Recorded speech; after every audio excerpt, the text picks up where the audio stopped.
Welcome to The Backstory with Dr. Ricky Singh. This podcast is focused on bringing you the latest research-based information about dramatically improving health, well-being, and quality of life. And here's your host, Dr. Ricky Singh. Hey everyone, welcome to The Backstory. A few months ago, the Weill Cornell Center for Comprehensive Spine Care put out a webinar entitled Wine and Spine, where we really took a deep dive into the health benefits of wine.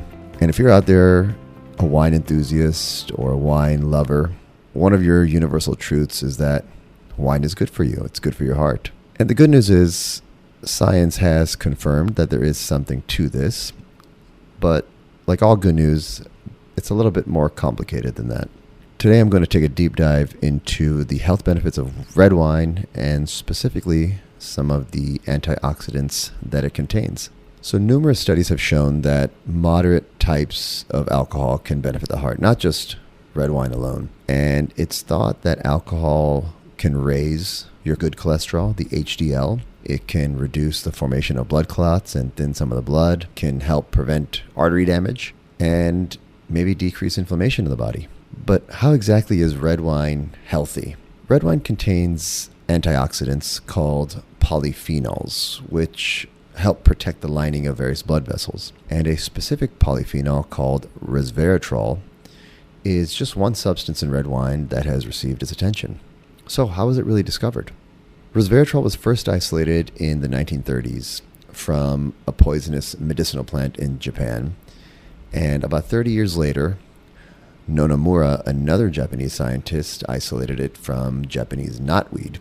And both of these plants were used for centuries in traditional medicine to treat cardiovascular diseases and other inflammatory ailments in the body.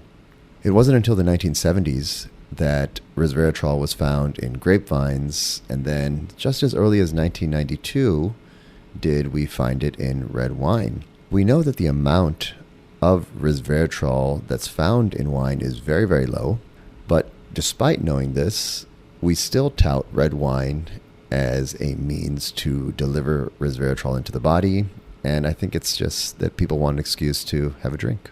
So the resveratrol in red wine comes from the skin of the grapes, and because red wine is fermented with the grape skin a lot longer than white wine, red wine tends to contain a lot more resveratrol. So you could eat grapes or even drink grape juice without drinking the alcohol and still get some of the benefits that you would as drinking a glass of red wine. There are other foods that contain high concentrations of resveratrol, such as different peanuts and legumes, blueberries, cranberries. It's not yet known how beneficial eating these other items are when compared to drinking red wine, just because some of the studies have not been done. But beyond just being a healthy part of red wine and some of the other foods I mentioned, resveratrol on its own has health boosting potential. In fact, the supplement resveratrol has been linked to many exciting health benefits, including brain function, lowering blood pressure, helping metabolic syndrome, decreasing inflammation, and a host of other benefits. So how does resveratrol work? And the answer to this question is fairly complicated, and I apologize in advance for this next section being a little bit more medical and scientific. But it has a number of interactions within the body that are important to know. Resveratrol is known to bind to something called sirtuins. And sirtuins in the body are an essential molecule along with NAD+, which help control the metabolic function in humans. And because sirtuins are associated with aging, a lot of people call these the longevity genes. So by activating sirtuins and increasing NAD+ in the body, you essentially trigger a cellular waste disposal system in the body called autophagy. And autophagy comes from the Greek meaning eating of itself. And essentially what happens is your body has a way of destroying or removing misbehaving cells that aren't doing their job as well as they used to. So even though the name autophagy kind of sounds noxious and scary, it's actually more protective than it is harmful. There are other ways to trigger autophagy in the body in addition to sirtuins.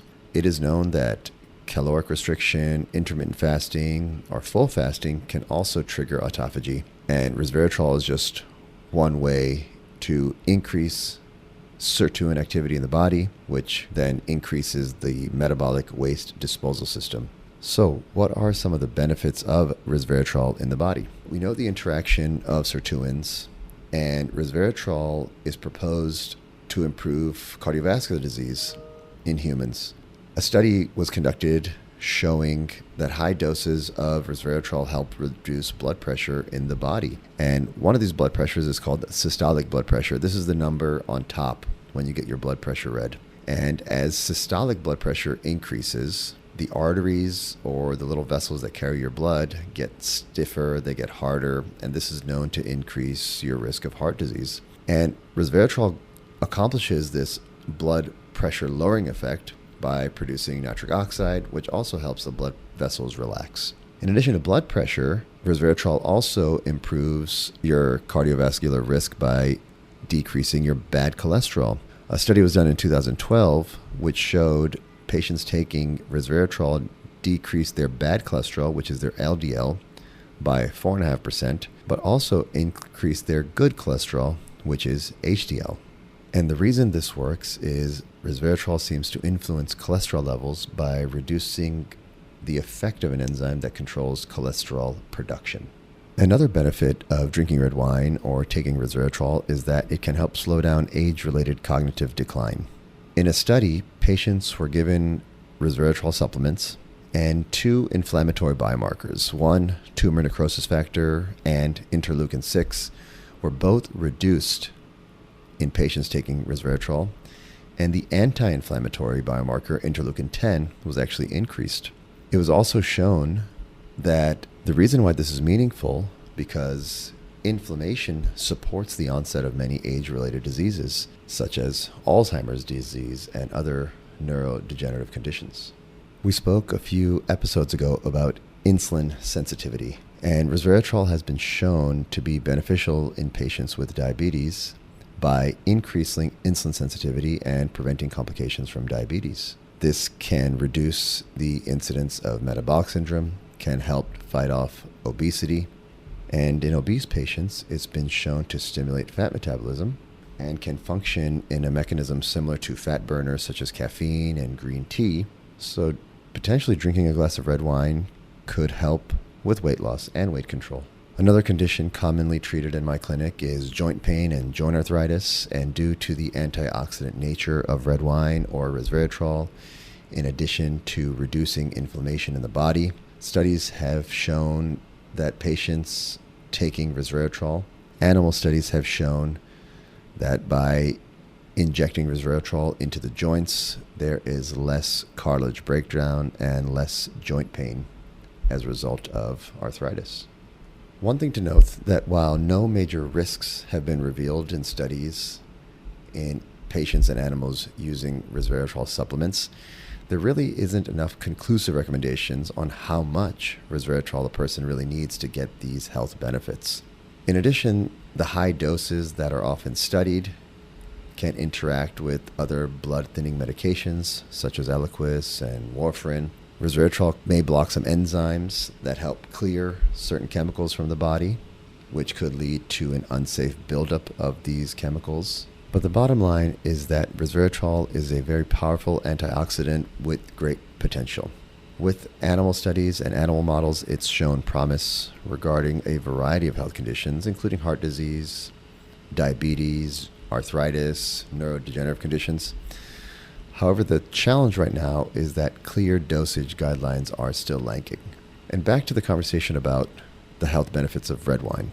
In order to get the resveratrol needed to exert the antioxidant and anti-inflammatory benefits that most of these studies cite, unfortunately, you need to drink a lot more than 1 glass of red wine. And the challenge with that is drinking too much alcohol or too much wine can negate or undo any of the health benefits that we were searching for in the first place. So if you're listening out there and justify that glass of red wine for the health benefits, I would suggest that there are probably other ways to optimize your health and improve your function. But nonetheless, I'm excited to see where the future of resveratrol and some of these anti-aging supplements go. Thank you for tuning in to The Backstory. And if you want to catch Wine and Spine, please visit our YouTube channel at Spinetine Webinars. Until then, keep exercising, keep moving, be mindful about what you eat and what you drink. And when it comes to your health and wellness, we've got your back. Thanks for listening to The Backstory. Please subscribe, rate the podcast, and review The Backstory on Apple Podcast, Spotify, and Google Play Music. And feel free to share this podcast on social media or even your own website or blog. This podcast is for general information purposes only. It does not constitute the practice of medicine, including the giving of medical advice. No doctor-patient relationship is formed. The use of this information is at the user's own risk. The content of this podcast is not intended to be a substitute for medical advice. To learn more about Dr. Singh and his clinical research, please follow him on social media. You can also sign up for his newsletter by going to www.rickysinghmd.com. That's RICKYSINGHMD.com.